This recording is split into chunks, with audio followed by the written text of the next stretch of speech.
Esta noche en Código Misterio, exploramos un tema inquietante: los implantes extraterrestres. Muchas personas afirman haber experimentado abducciones, describiendo sensaciones extrañas y la presencia de un aparato desconocido dentro de su cuerpo. ¿Son estas experiencias reales? ¿Qué tipo de tecnología podría estar involucrada? ¿Qué buscan realmente estos visitantes? El descubrimiento de un extraño aparato dentro del ADN de un paciente, durante una prueba científica, da credibilidad a estos relatos. Algunos testimonios hablan de un microaparato insertado, causando un sonido punzante y sensaciones extrañas. Incluso se ha mencionado la extracción de muestras biológicas, principalmente enfocadas en aspectos genéticos. Estas experiencias parecen ir más allá de un simple encuentro casual.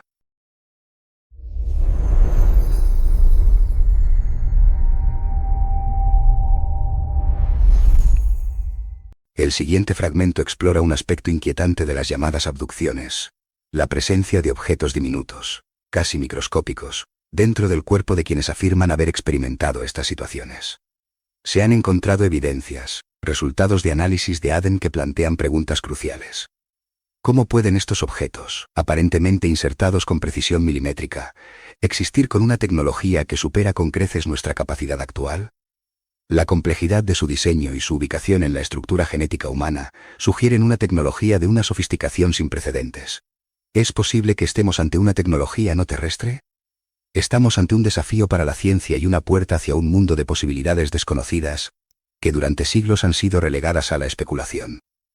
El hallazgo de estos artefactos, además, cuestiona el antiguo entendimiento de las experiencias de abducción, abriendo un camino para comprender la verdadera naturaleza de estos encuentros y el interés aparentemente obsesivo por la genética humana. La precisión de estos implantes plantea interrogantes sobre las capacidades de quienes los colocaron, y si sus intenciones son realmente benévolas.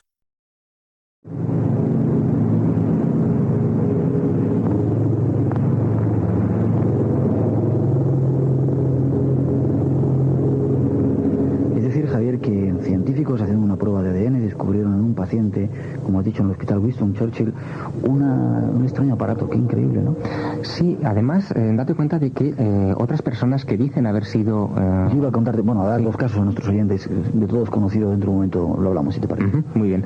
Te decía que algunos pacientes que habían en algún momento dicho que a ellos les habían introducido alguna especie de microaparato, sentían una serie de sensaciones que fueron los que indujeron también a continuar con las investigaciones en este sentido. Una de las sensaciones típicas de las personas que han sufrido en algún momento un implante, en alguna de estas experiencias de abducción, es la de que en determinado momento sienten como un elemento extraño dentro de su cuerpo, generalmente coincidente con la zona del implante, y también sienten en determinado momento como un sonido punzante muy continuo que en lapsos de tiempo que pueden oscilar entre los 2 y los 5 minutos parece que van atravesando y casi destrozando el cerebro, ¿no?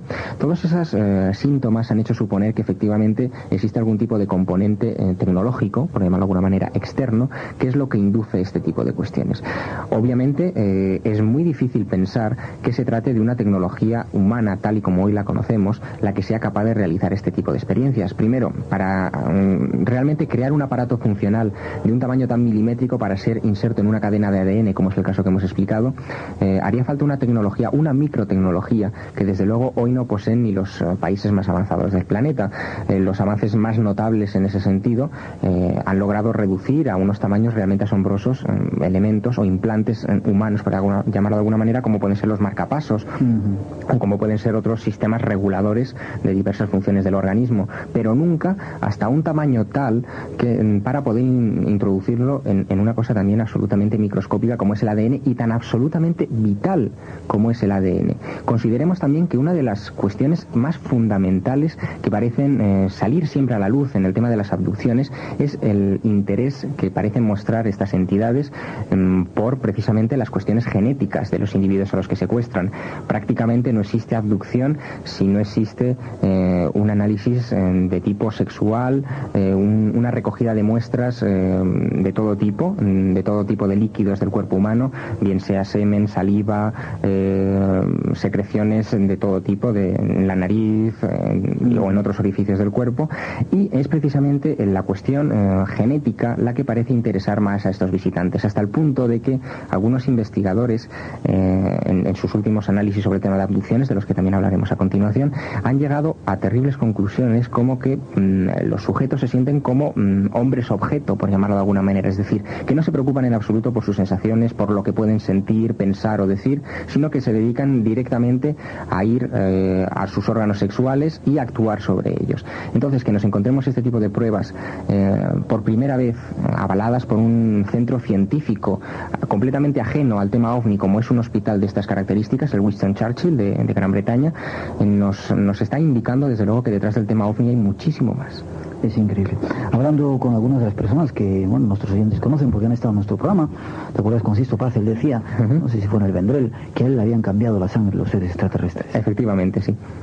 Él, Sisto Paz incluso llegó a reconocer en algún momento que efectivamente habían hecho algún tipo de pruebas con él, y esto, claro, lo que pasa es que da una nueva dimensión a ese fenómeno, que es el tema de los contactados, porque hasta hace muy poquito tiempo, en círculos ufológicos principalmente, diferenciábamos muy mucho las abducciones de los contactos. O sea, las abducciones era generalmente un encuentro casual, entre comillas, en el que un objeto descendía sobre determinada porción de terreno, secuestraba a ese individuo por unos momentos, unas horas en algunas ocasiones, lo volvía a depositar en su vehículo y aquel señor continuaba. Y los contactos, sin embargo, eran todo lo contrario, es decir, se establecía una relación casi de amistad continuada con unos seres que se autoproclamaban extraterrestres. Pues bien, esos dos fenómenos han tendido en los últimos años a unirse, además de una manera prodigiosa. Por ejemplo, los abducidos, que antes no tenían ningún tipo de idea. Este pequeño pueblo francés, ubicado en los Pirineos Atlánticos, una zona de rica tradición agrícola, nos sirve de escenario para explorar un enigma que trasciende lo local. La agricultura, con su ritmo pausado y sus ciclos naturales, contrasta radicalmente con la irrupción de algo inexplicable, algo que ha alterado la vida de sus habitantes. Se nos presentan casos que implican la falta de recuerdos, vacíos en el tiempo que los afectados atribuyen a contactos con entidades desconocidas. ¿Cómo podemos interpretar esas ausencias? ¿Son solo alucinaciones, producto del estrés o la sugestión, o se trata de algo más? La exploración de este tema nos lleva a cuestionar la propia naturaleza de la realidad y de la percepción. La falta de pruebas físicas, como se verá en el siguiente fragmento, plantea una pregunta fundamental. ¿Qué tipo de evidencia esperar ante fenómenos que aparentemente se escapan a nuestra comprensión y a nuestras capacidades tecnológicas actuales? ¿Qué métodos de investigación serían adecuados para abordar un enigma de tales proporciones? La idea misma de contacto extraterrestre se ve desafiada por la falta de evidencias palpables, abriendo un abanico de posibilidades que incluyen la manipulación mental y otras formas de influencia no tangible. Aparecen otros contactados que también declaran que efectivamente les faltan lapsos de tiempo y en los que sospechan que estos visitantes le han hecho algún tipo de pruebas, con lo cual estamos llegando a la dramática o quizá inquietante respuesta de que las entidades que forman parte del fenómeno de los contactos y las entidades que forman parte del fenómeno de las abducciones no están tan lejos entre sí como aparentemente parecía.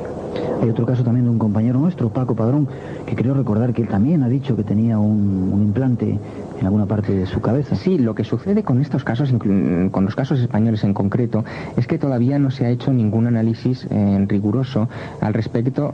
Por ejemplo, realizar un escáner del cerebro de estos individuos para tratar de localizar uno de estos microaparatos.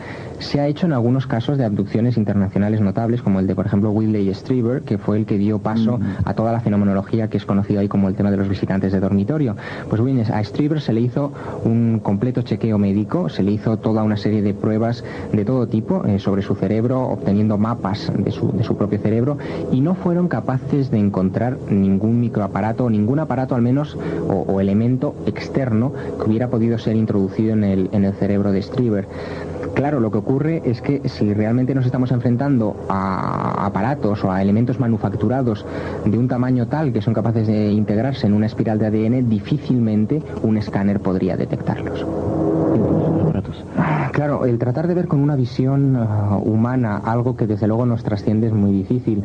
Realmente el símil que más se podría adaptar al comportamiento que nosotros presumimos de estas entidades exteriores, de estos supuestos extraterrestres, es que tratasen de monitorear o de controlar a las personas a las que secuestran. De hecho, hay un elemento clave que nos podría hacer suponer esto, y ese elemento es que muchas veces el sujeto que es abducido vuelve a serlo en otras ocasiones o vuelve a tener encuentros con esas entidades e incluso recuerda haberlos tenido en su infancia, y parece ser que el propósito de ese encuentro físico entre estos extraterrestres y esas entidades es precisamente para revisar un poco esa especie de microchip, si se nos permite un poco la palabra, que habrían podido insertar en este sujeto. Es decir, que vuelven un poco a remover esas partes en las que ya habían operado previamente y en las que parece ser que habían insertado esa especie de microaparato. Es como volver a limpiar un mecanismo, como lo que nosotros hacemos con algunos animales en vías de extinción. Les colocamos un chip para saber continuamente cuál es su posición en determinado lugar geográfico y con cierta periodicidad revisamos esos mecanismos para comprobar que efectivamente funcionan.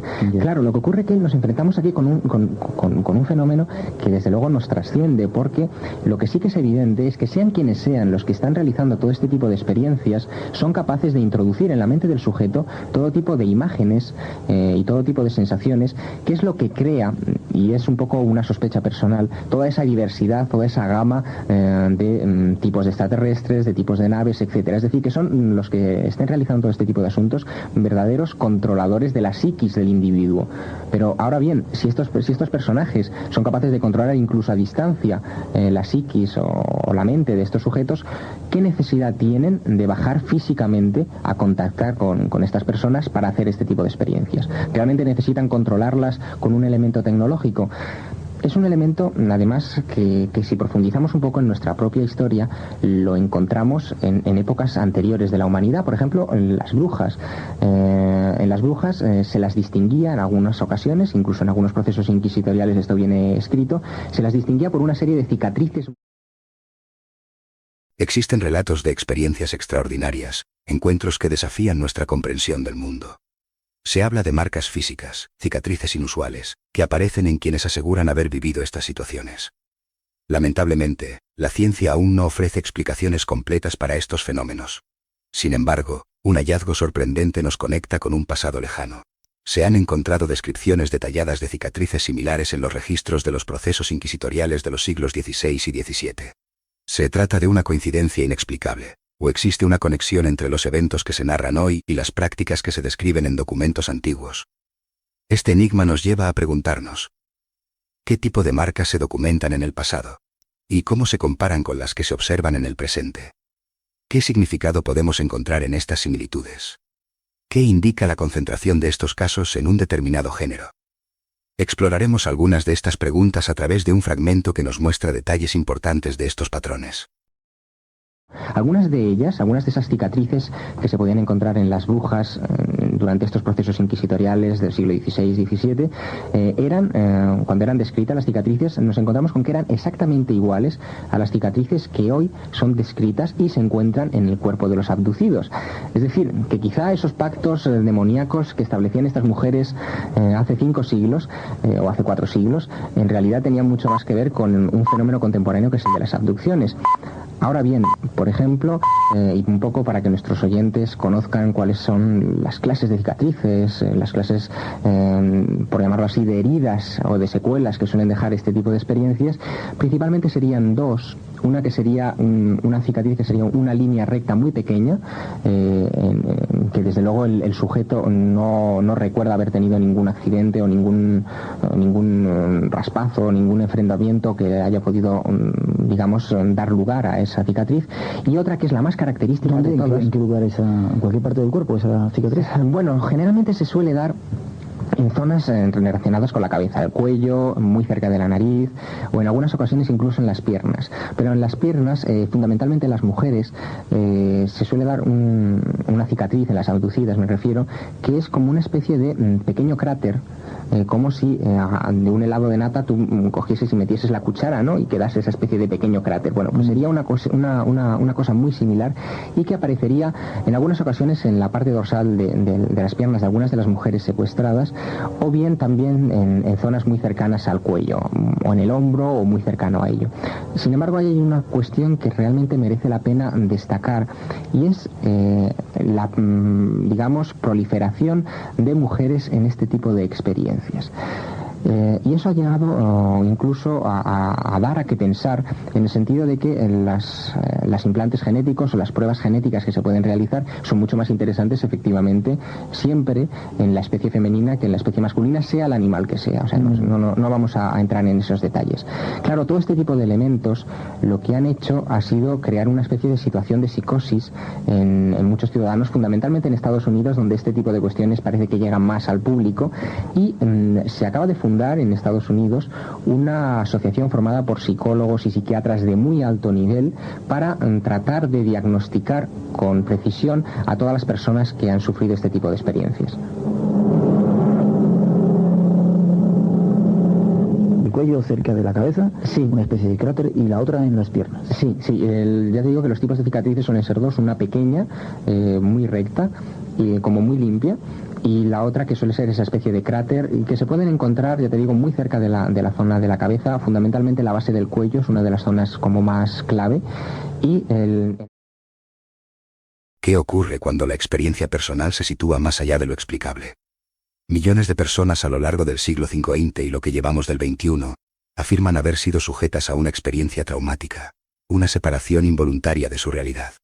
Se habla de abducciones, de encuentros inexplicables con entidades desconocidas, dejando tras de sí una profunda incertidumbre y, en ocasiones, marcas físicas visibles. El año 1987 marcó un punto de inflexión, con la publicación de un libro que abordaba este fenómeno, ofreciendo un análisis de las cicatrices que algunos aseguran haber sufrido. ¿Son estas marcas evidencia tangible de algo sobrenatural? ¿O existe una explicación más mundana? ¿Cómo podemos discernir entre la experiencia real y la invención, entre el trauma genuino y la sugestión? Estas preguntas, y otras muchas, nos acompañan en la búsqueda de respuestas. El siguiente fragmento explora las claves que algunos investigadores han utilizado para identificar patrones y, quizás, acercarse un poco a la verdad. De hecho, algunas de esas fotografías de cicatrices fueron publicadas en el año 1987 por Bud Hopkins, uno de los mayores investigadores de este asunto en el mundo, en su libro Intruders, que fue traducido al español como Intrusos. De hecho, Hopkins, también consciente un poco de ese aluvión de personas que estaban muy preocupadas por este asunto, que decían haber sufrido en sus carnes la experiencia de haber entrado en contacto con entidades que les superaban. No vamos a decir si son extraterrestres o no, quizás ese es un poco el último punto. Él ha creado lo que se llama la Intruders Foundation, la Fundación Intrusos, precisamente destinada a recoger y a dar ayuda a todas aquellas personas que dicen haber sido secuestradas por extraterrestres. Para un segundito, si no te importa. La gente que tiene esas cicatrices normalmente recuerda que ha tenido algún contacto, que ha sido abducido por esos extraterrestres, o normalmente no tiene ningún tipo de recuerdo y se da cuenta de ello. Sí, suele haber siempre un recuerdo, aunque sea muy vago, que es lo que luego da lugar a la investigación. Recordemos que en un muy alto porcentaje de casos, probablemente situado entre el 80 y el 90%, las personas que sufren una abducción tienden a olvidar ese suceso. Lo que no sabemos si se trata de un mecanismo natural, es decir, un mecanismo que lleva al individuo a olvidar ese trauma, porque los traumas generalmente suelen tender a olvidárselos, es un mecanismo natural del cerebro de defensa, o bien se trata de algún tipo de mecanismo implantado, es decir, como si al sujeto se le diese la orden, después de vivir toda esa serie de experiencias, de que olvidase el relato. Sin embargo, siempre hay algo que suele empezar, por ejemplo, con sueños extraños, con un sueño muy repetitivo en el que aparecen una serie de figuras de unas características muy determinadas, con recordar que le falta un espacio de tiempo que no hay ninguna manera de justificarlo, o elementos así como muy sueltos que luego, una vez que llegan a manos de los investigadores, son analizados y son objeto después de una sesión de regresión hipnótica, que suele ser la herramienta que más se utiliza en este tipo de cuestiones, en la que se obliga al sujeto, por decirlo de alguna manera, a revivir ese espacio de tiempo que tiene perdido, y es entonces cuando aparecen todo este tipo de relatos. Incluso ahora se ha desarrollado un proceso muy depurado, entre comillas, de investigación, en el que diversos investigadores han localizado unos patrones comunes en todos los casos de abducción que ellos han estudiado, como por ejemplo puede ser que el sujeto que ha sido abducido dentro de la nave, una vez que está dentro de la nave, ve en una pared o sobre una especie de pantalla o algo así, una secuencia de números y de extraños símbolos, que pueden reproducir. Pues bien, por ejemplo, Bad Hopkins, que es el que utiliza en algunas ocasiones este método, selecciona los casos en función de si la persona que ha sido secuestrada recuerda efectivamente haber visto esa secuencia de números y de símbolos, y si los reproduce perfectamente y son coherentes con los casos que él anteriormente ha explicado, ya existe una muy alta probabilidad de que el suceso sea realidad, o al menos de que ese suceso se haya repetido en diversas ocasiones en individuos que no se conocen entre sí y que no recuerdan conscientemente ni esa secuencia ni en general todo el relato que ellos han tenido ocasión de vivir. Hablabas que te he cortado de la Intruder Foundation. Sí, es una de las fundaciones que se ha puesto en marcha últimamente en los Estados Unidos, un poco al hilo de toda esta especie de psicosis que se está viviendo. Bueno, la psicosis es tal que como elemento casi de chiste, pero que no es así, algunas asociaciones, algunas organizaciones o compañías aseguradoras llegan incluso a asegurar a personas en contra de las abducciones. Entonces, sí. O sea, ha llegado a unos extremos casi folclóricos. Lo que ocurre... Espera, tienen que van al seguro y hagan un seguro para que no me lleven los extraterrestres. En el caso de que me lleven, paguen a... Exacto. Increíble. Claro. Lo que ocurre es que, paralelamente a este tipo de elementos folclóricos y a este tipo de elementos para sacar dinero, en eso los americanos siempre son los número uno, pues se han creado algunas asociaciones verdaderamente interesantes y serias, como puede ser la Fundación TREAT. Esta fundación fue creada en el año 1989 por una doctora, la psiquiatra Rima Leibov, y esta mujer puso en conocimiento de diversos especialistas, psicólogos y psiquiatras fundamentalmente del país, la existencia de este tipo de fenómenos. Entonces, se puso en contacto con más de 10.000 psiquiatras y psicólogos de los Estados Unidos, informándoles de este tipo de casos y dándoles unas pautas a seguir en el caso de que a sus consultorios, es lógico, en el caso de que a sus consultorios llegasen personas que manifestasen haber vivido una serie de experiencias de este tipo. Claro, lo que ocurre es que precisamente son este tipo de profesionales médicos, psiquiatras y psicólogos a los que primero se acude en el caso de tener una experiencia tan anormal, tan extraña como esta. Y fíjate si el tema ha cundido bien, que la Fundación TREAT ha recogido miles de casos de los archivos de estos psicólogos y psiquiatras, de estos profesionales de la investigación mental en Estados Unidos. El tema, ya te digo, se está llegando a unos límites prácticamente desproporcionados desde el punto de vista de que ahora mismo se están organizando congresos y conferencias mundiales por parte de TREAT.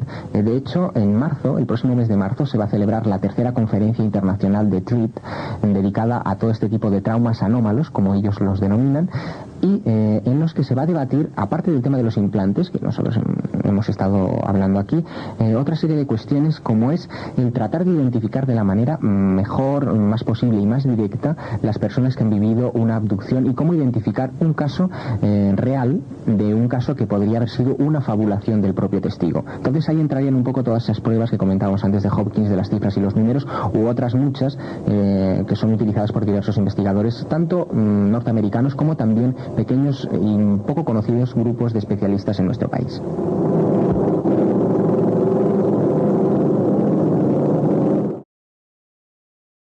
El siguiente fragmento se centra en un tema fascinante y a la vez inquietante, las experiencias de abducción.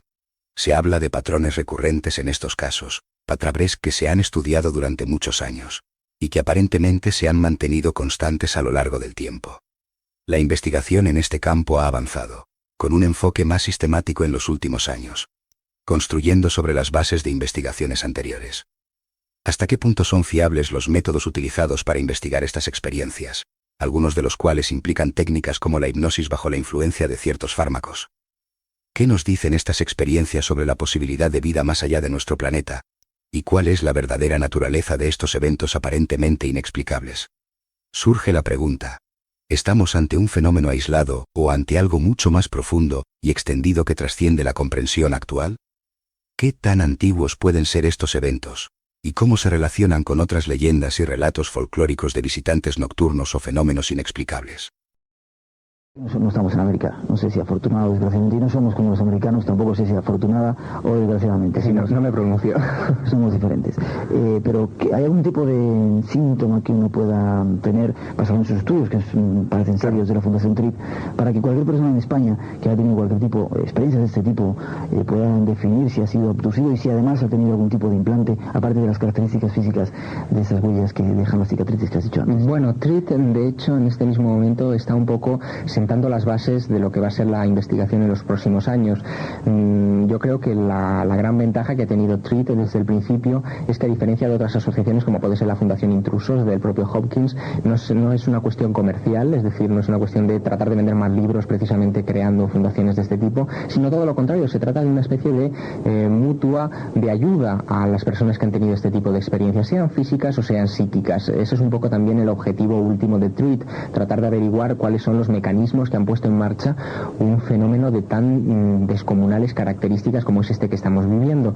Entonces TREAT está un poco, ya te digo, sentando las bases de este asunto y utiliza de momento los patrones que hemos utilizado los investigadores durante bastantes años para la detección de casos de abducción, y esos patrones, como antes hacía alusión a ellos, eran precisamente la localización de un espacio de tiempo que no se puede justificar de ninguna manera, en la que el sujeto no recuerda en absoluto qué es lo que ha sucedido. Incluso en algunas ocasiones se produce algo que ya comentábamos en un programa anterior, y es el de un desplazamiento en el espacio injustificado, las teleportaciones. Es decir, hay algunas teleportaciones en las que un sujeto aparece, y de hecho comentábamos alguno en aquel programa que hacíamos hace unos meses. Un sujeto va conduciendo por una carretera, entra en una niebla y aparece 40 kilómetros más allá, sin saber cómo, ni cuándo, ni por qué, y también reconoce que ha perdido 2 horas de su tiempo. Bueno, pues ahí es probable que exista una abducción. Todo ello, ya te digo, en cierta manera habría que investigarlo con el procedimiento de las regresiones hipnóticas, pero también con otros procedimientos que se han utilizado aleatoriamente en otros casos de abducción famosos. Por ejemplo, está también el tema de inducir a un estado hipnótico con pentotal sódico, es decir, con el suero de la verdad, con los riesgos que ello conlleva, con la utilización de esta droga, y obtener así resultados mucho más fidedignos de una hipnosis. El caso más célebre en el que se utilizó pentotal sódico es el caso de Pascagoula en el año 1973 en Mississippi. Allí 2 personas, Charles Hickson y Calvin Parker, se encontraron mientras estaban pescando con un objeto que se posó encima del agua. De él descendió un ser muy alto, vestido completamente de negro y con una especie de nariz y de orejas muy puntiagudas, que se desplazó hacia ellos y les obligó, con la propia fuerza bruta de este ser, de esta entidad, a entrar en el ovni. Es lo único que recordaban. Después, cuando fueron sometidos a hipnosis y fue utilizado el pentotal sódico para, digamos, averiguar qué es lo que había sucedido a bordo de la nave, apareció un episodio absolutamente espeluznante en el que estas personas reconocían haber sido sometidas a un muy exhaustivo examen médico. El 5, yendo hacia ese universo que va mucho más allá de lo que podemos imaginar, y en este caso, en esta ocasión, creo que es así, porque es muy difícil llegar a pensar todo esto que nos cuenta Javier. Pero de hecho, está sucediendo. Es muy curioso que, te iba a preguntar, quizá te cambió la pregunta, cuando en Estados Unidos se dio el primer caso de mujeres que habían sido visitadas en el dormitorio, surgieron un montón más de casos de personas. Esto puede ser, bueno, un poco porque tienen recuerdos, la gente tiene ganas de llamar la atención y creen que eso ocurre. Bueno, no, hay una cuestión que es también el contagio, que es una cuestión que tenemos que tener muy en cuenta en este tipo de sucesos. Es decir, hechos extraordinarios como estos, que llaman tan poderosísimamente la atención, tienden a ser identificados por los espectadores o por los oyentes de los programas donde se divulga este tipo de cuestiones como unas cosas vividas por la propia persona. Incluso se fuerzan muchas veces las circunstancias tratando de adaptar una vivencia que en absoluto tiene que ver con aquello, con lo que está escuchando. Pero aún así, haciendo una criba muy exhaustiva de todos estos casos, el tema de los visitantes de dormitorio trasciende con muchísimo las posibilidades o las previsiones que tenían los propios ufólogos de cara al fenómeno de las abducciones, porque situarían en miles los casos de abducción en todo el mundo, y eso, claro, nos estaría hablando de una especie de campaña de secuestros, por llamarlo así, de un tamaño desproporcionado. Eso por un lado, que ahora hablaremos de ello, si te parece. Y por otro lado, la investigación que estaba llevando a cabo la Fundación TREAT, lo ha hecho con psiquiatras que ya tenían casos concretos, es decir, que en este caso, la redundancia, no podría haber habido ese efecto de contagio. No, en absoluto, en absoluto. Todo eso estaba o está fundamentado en casos anteriores a toda esta especie de oleada de visitantes de dormitorio o esta especie de psicosis que se está viviendo desde el año 87 en Estados Unidos. Es decir, que el fenómeno es mucho anterior, incluso si me apuras podría ser tan antiguo como el hombre mismo, puesto que también, de nuevo, si nos remontamos a los relatos medievales, nos encontraríamos esos famosos íncubos o súcubos, esa especie de fantasmas que se aparecerían por las noches. Este programa se adentra en un tema fascinante y a la vez inquietante: los encuentros nocturnos, experiencias que desafían la comprensión habitual de la realidad. Durante mucho tiempo, estas experiencias se han atribuido a la mente del individuo, a fenómenos psíquicos que solo existen en su interior. Sin embargo, Existen numerosos casos donde surgen elementos que sugieren la presencia de algo externo, algo tangible, más allá de la psique. ¿Cómo podemos diferenciar entre una creación mental y una realidad física? ¿Qué ocurre cuando presuntos encuentros cercanos se ven acompañados de avistamientos de objetos no identificados?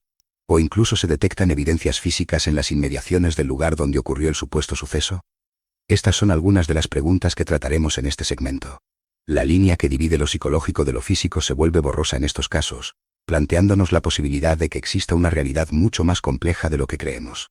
Este fragmento explora algunos de los ejemplos más intrigantes, donde la evidencia parece apuntar hacia la existencia de algo externo al sujeto, algo que se extiende más allá de la comprensión individual.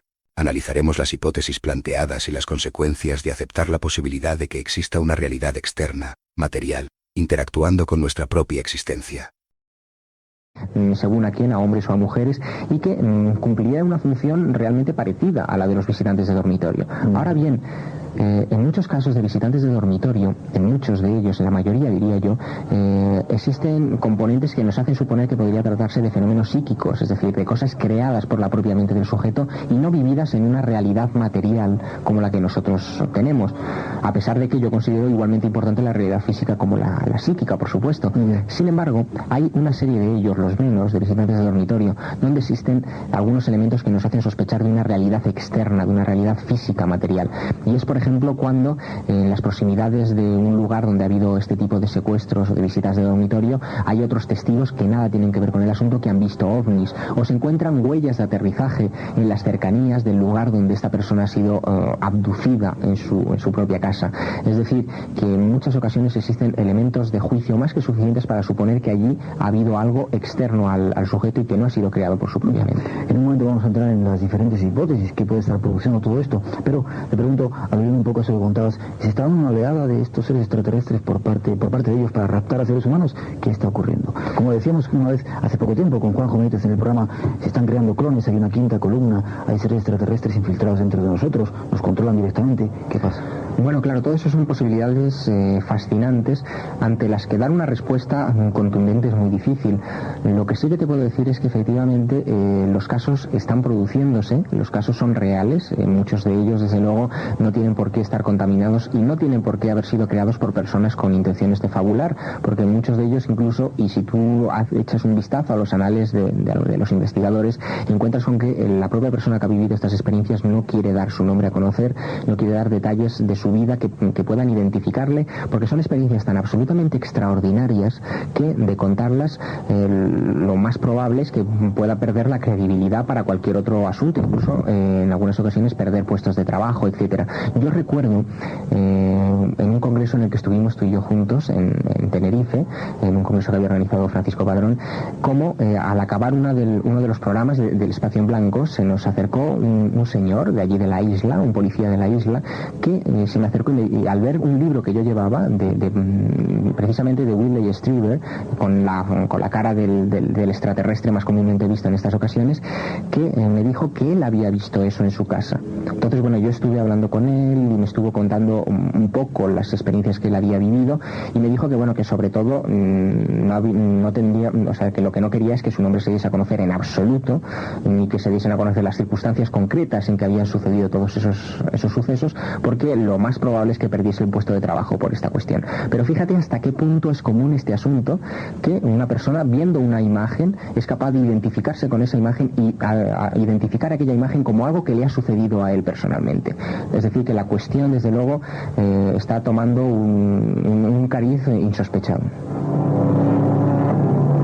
Casi en los últimos minutos ya de esta hora del Espacio en Blanco, con este tema de los implantes, de las abducciones, de las nuevas experiencias OVNI, Javier, y todo esto, en principio vamos a tener que empezar a pensar, estaremos muy atentos todo este año porque hay nuevas informaciones que están haciendo que cambie el giro, la óptica que tenemos sobre este fenómeno. Estaremos muy atentos porque están pasando demasiadas cosas para ver si ya por fin llegamos a una conclusión, a la comprensión de lo que está ocurriendo. Dejaremos abierta la puerta de que estén controlándonos mediante aparatos, como parece ser que se ocurre, con pruebas fidedignas, pero ¿qué lo está provocando? ¿Qué o quién está provocando que esto suceda? No sé, ingeniería terrestre muy avanzada. Apuntabas antes que eso sería casi imposible. El ejército seres extraterrestres, ¿qué seres extraterrestres? Claro, para dar hipótesis concretas tendríamos que referirnos también a casos concretos.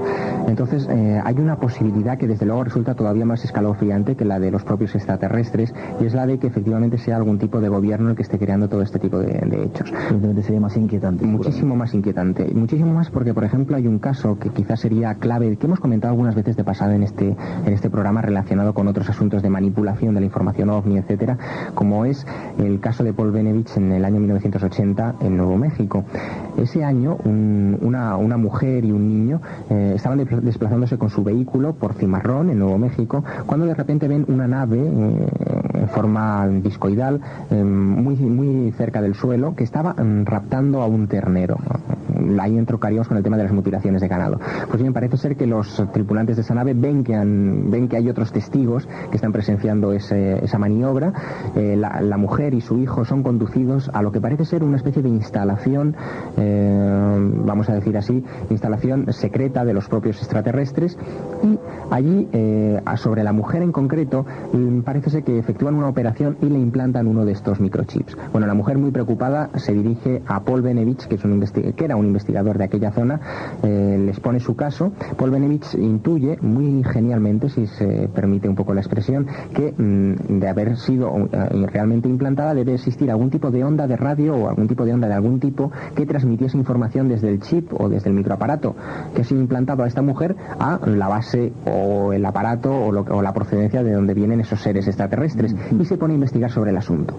Lo que descubre es verdaderamente alucinante. Él se pone a trabajar con sus ordenadores, interfiere esa señal de radio, y a través de esa señal de radio él empieza a recibir una serie de informaciones que nada tienen que ver con extraterrestres. Él empieza a notar que está recibiendo informaciones sobre el proyecto de Iniciativa de Defensa Estratégica Guerra de las Galaxias, que...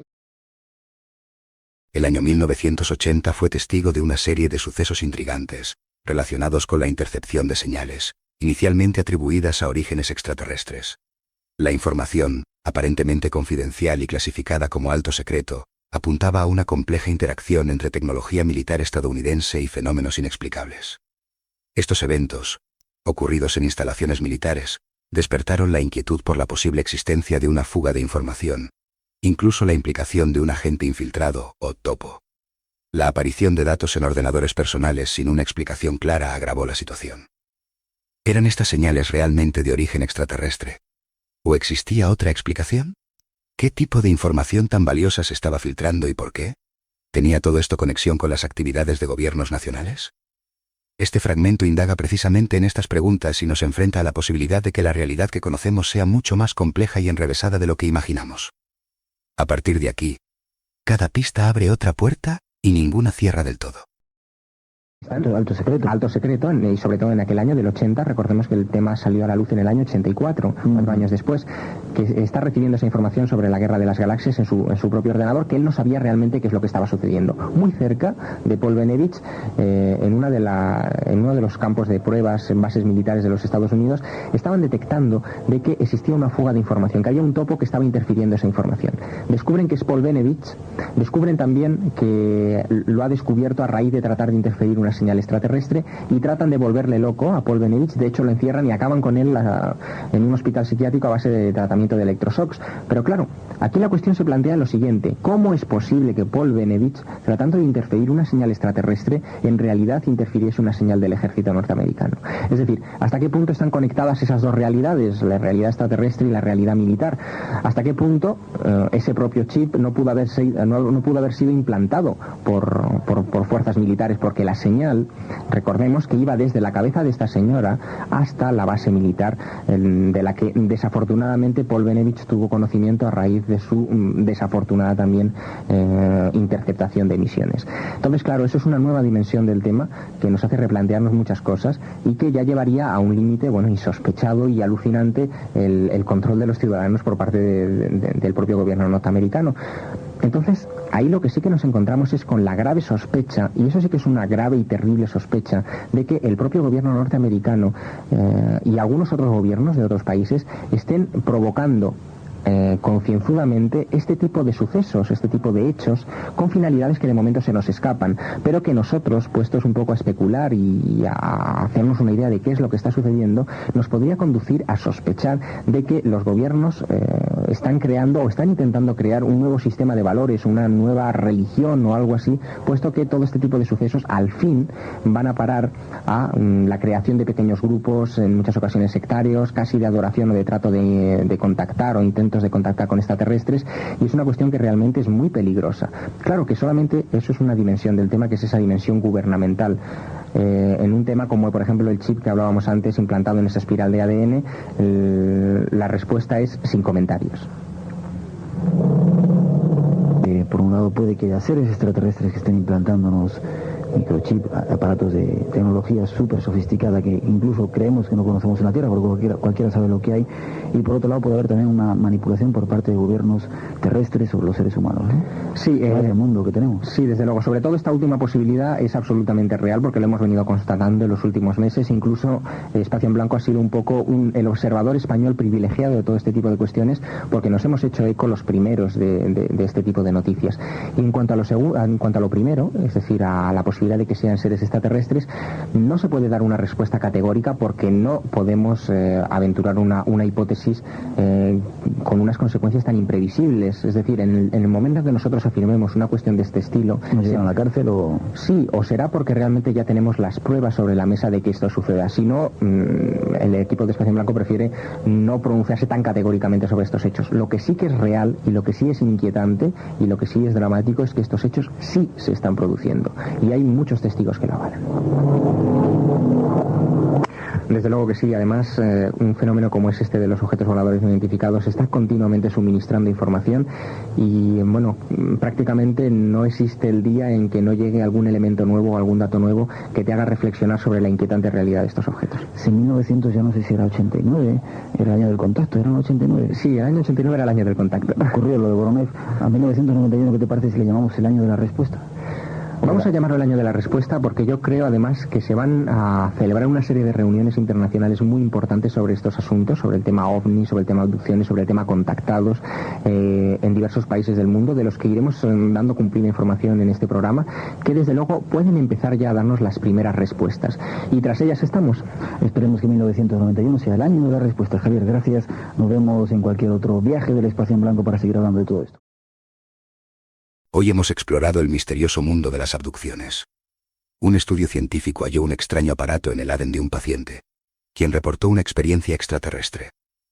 Muchas personas con similares experiencias describen sensaciones extrañas y un sonido punzante, lo que sugiere algún tipo de implante tecnológico. La precisión del supuesto aparato, insertado en la cadena de ADN, Praciel Arialmu, plantea la posibilidad de una tecnología muy superior a la nuestra.